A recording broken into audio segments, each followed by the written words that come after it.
How do? Let's get the beautiful Brian in, early doors. Not the usual vlog this, might be a bit emotional. Then again it might not. September the 4th today. You might be seeing this a little bit later on. Two reasons this date sort of is probably always going to be in my calendar. First one, 10 years ago today, I got injured. Working at Strangeways, aka HMP Manchester. It was my last full shift. I went in September the 5th. I was injured. I went to see a nurse for some medication. She asked me what I was doing there, because that's what you used to do. You're injured, you turn into work. She gave me some tablets, put my name in the accident book. I never went back. Shoulder injury from the incident took 8-9 months to sort out. In that time, Ed went west. Proper screwed. Pun intended. And the other one, 4 years ago,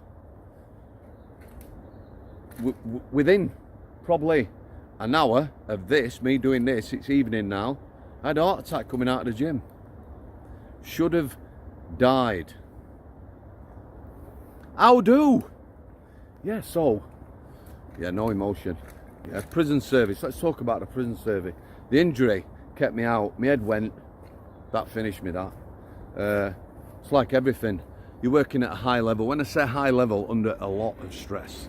Yeah, you get a break from that. You come away from it. All goes tits up. Anger. A lot of anger in me. My missus, when I got injured, didn't want me to go back from day one. Yeah, the prison service, they don't look after people. Get treated worse than shy, honestly. That contributes. That with like Occy Health, you know, all they're bothered about is getting you back to work. I dealt with a couple of people, Occy Health people, and an Occy Health consultant basically called me out, said I was lame, lazy, nothing wrong with me, I should get back to work. Yeah, sent me proper off the rails. Luckily, I then spoke later to another consultant. What a lovely man. I wish I could tell you his name, because he was an amazing man. He spoke to me, he said, I've read your notes, you're not in a good place. He called me Sam. He says, you know, that's what you want to be called, I'll call you Sam.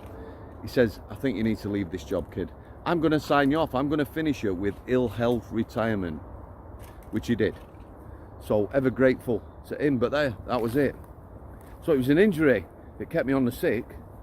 Yeah, I weren't skiving like people think. Injured, but Ed went, proper went. Well, like a bit of a psycho, anxiety, panic attack, shit like that, all that bollocks. It's horrible. If you never had a panic attack, awful. Truly, truly awful. Worst one I had, and with me, it's when I get really tired. And I mean really tired, exhausted. Went to Scotland on my own. Soft top car, top down, beautiful day. Went to my mates, had a full day being tattooed. The drive to Scotland, getting up early for that. Driving home, on the way home, started having a panic attack. About an hour driving, I knew what was happening, kept trying to move my position, get comfy. Horrible, horrible, horrible. Pulled into a services after an hour. Extra espresso, large Americano. Yeah, he went straight through me. As we were coming out of the services, yeah, I had to go to the toilet, clean me out, come out of there, panic attack done. Horrible, horrible things. All them people who suffer with that, if you've never had one, truly awful. And then a heart attack. There's another story. Let's get our Brian in on this. Brian?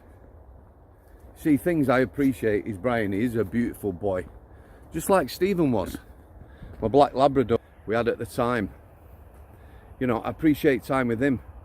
My daughter, my missus. My missus is an absolutely amazing, caring person. She's wonderful. She's a beautiful soul. Are we doing zoomies? Come on then.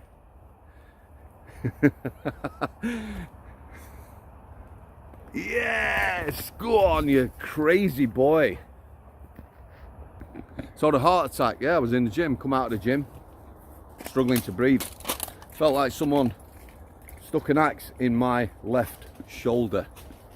It dropped straight away. I got in my car, looked in the mirror. When they say you go grey, trust me, I was grey. Cartoon sweat. So I was at the point then, excuse my French, I'm going to shit myself and spew up.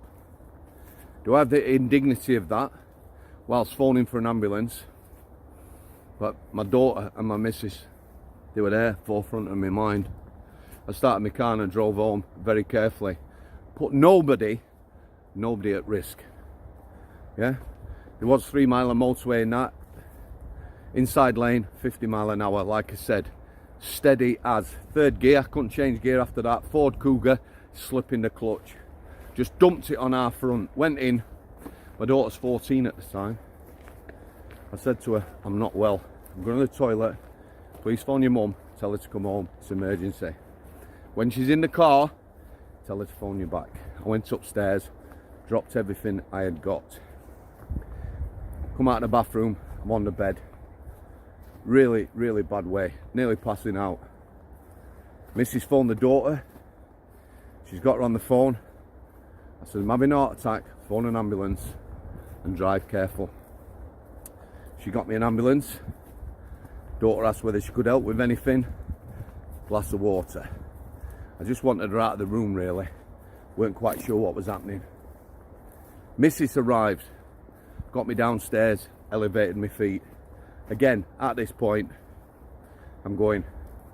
Ambulance arrived. 4-hour wait at that time for an ambulance. They directed from another call. Came in, had a look, can't remember what he did.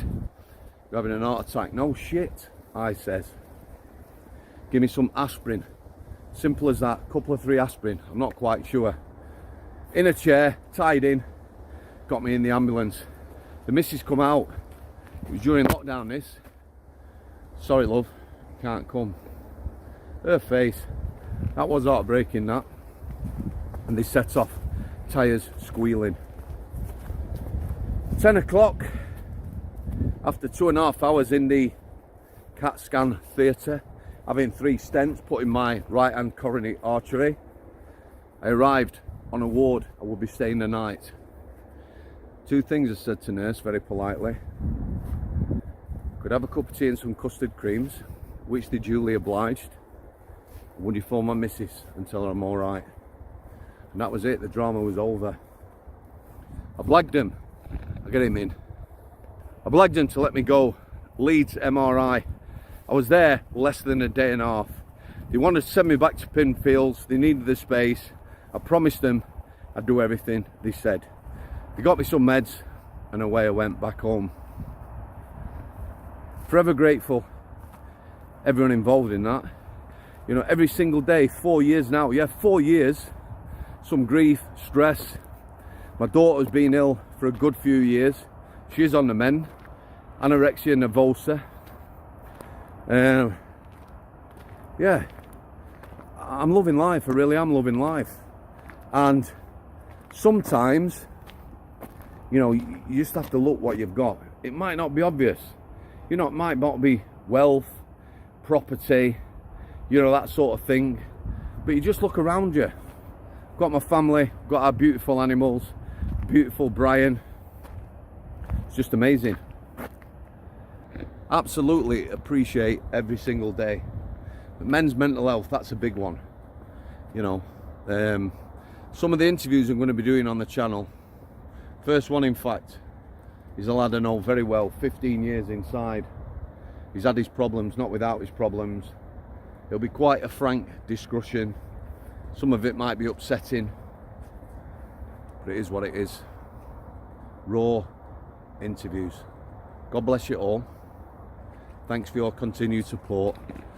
Oh Lord, what was I saying? What was I saying? Here we go. Brian, Brian, Brian, Brian, Brian, what are you doing? Oh Lord. Oh no, don't you sit, sit, sit. Look at that face.